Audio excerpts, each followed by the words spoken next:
Buenas tardes. El día de hoy hablaremos sobre el lenguaje. Es importante saber qué es el lenguaje. Y el lenguaje es un sistema de comunicación estructurado para el que existe un contexto de uso y de ciertos principios combinatorios formales. El lenguaje es una función superior que desarrolla los procesos de simbolización relativos a la codificación y a la decodificación. Es importante mencionar que la producción del lenguaje consiste en la materialización de signos sonoros o escritos que simbolizan objetos, ideas, entre otros, y de acuerdo a esto con una convención propia de una comunidad lingüística. En este apartado hablaremos sobre el lenguaje en el recién nacido. Empezaremos por el llanto. Y en este, de acuerdo al tiempo de llanto, se detectará su necesidad. Esto es algo que veremos un poquito más adelante. Por lo pronto hablaremos sobre el sonido gutural. Este se ejerce desde la garganta y es el inicio de la comunicación.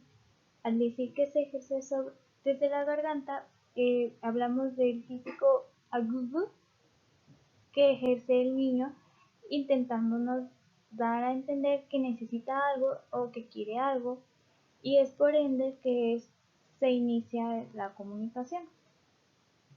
Y esto sucede alrededor de los 2 a 3 meses de edad.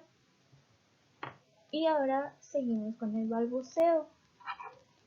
El balbuceo son los juegos de la vocal en donde solo se repiten los fonemas como pa, pa, ma, ma, habiendo esta pausa entre sí y recordando que esta tiene un significado y un símbolo. El significado es lo que hace la persona o es también para el para qué sirve esto para el niño o esta persona para el niño o este objeto para el niño. Y el símbolo es esa persona u objeto del que el niño habla. En este caso puede ser papá o puede ser mamá. Es decir, que el niño repite estas palabras porque le encuentra un significado para él. Ahora sí, hablaremos de los tipos de llanto del bebé.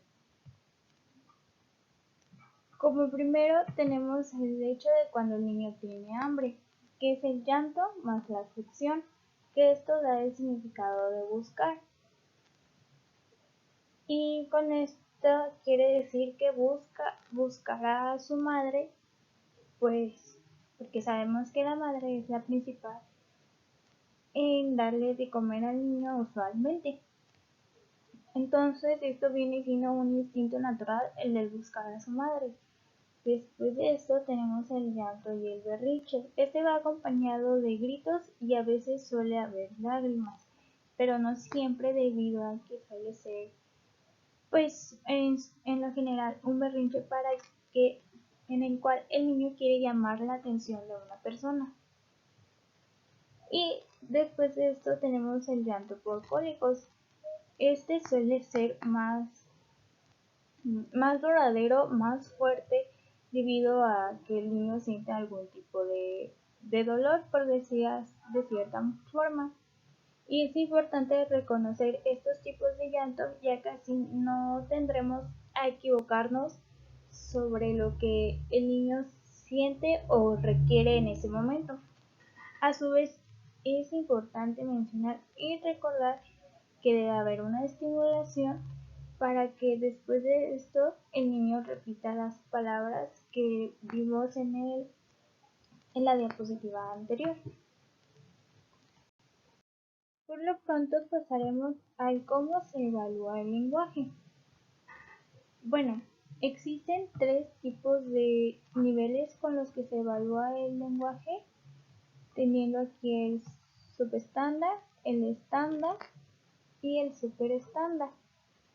El subestándar es aquel que va por debajo de la norma, es decir, es el menos sofisticado de todos, por lo cual es el que menos conocimientos lingüísticos y menos capacidad de entendimiento requiere para emplearse y entenderse. Se habla con modismos, es menos informal, menos cuidadoso y pues hay mayor libertad de cómo te expresas. Y por otro lado, tenemos el estándar, que es a tono con la norma, es decir, que es aquel que la mayoría de la población reconoce como correcto o adecuado, y que por lo tanto se establece la norma mínima para situaciones en las que no existe familiaridad ni relajamiento de las condiciones de respeto y de protocolo.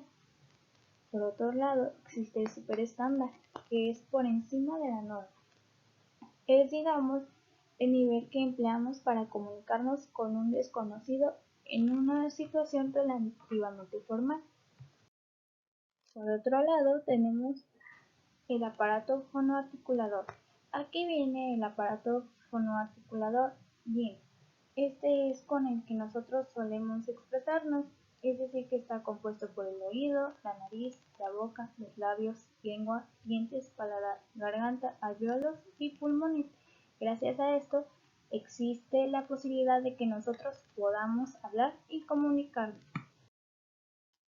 Bien, Piaget nos dice que el lenguaje no transforma el pensamiento, sino en la medida en la que éste se encuentra apto para dejarse transformar. Él nos mencionaba en esta frase que es una forma en la que nosotros nos comunicamos y ya lo tenemos con nosotros, es decir, no se forma, ya lo tenemos.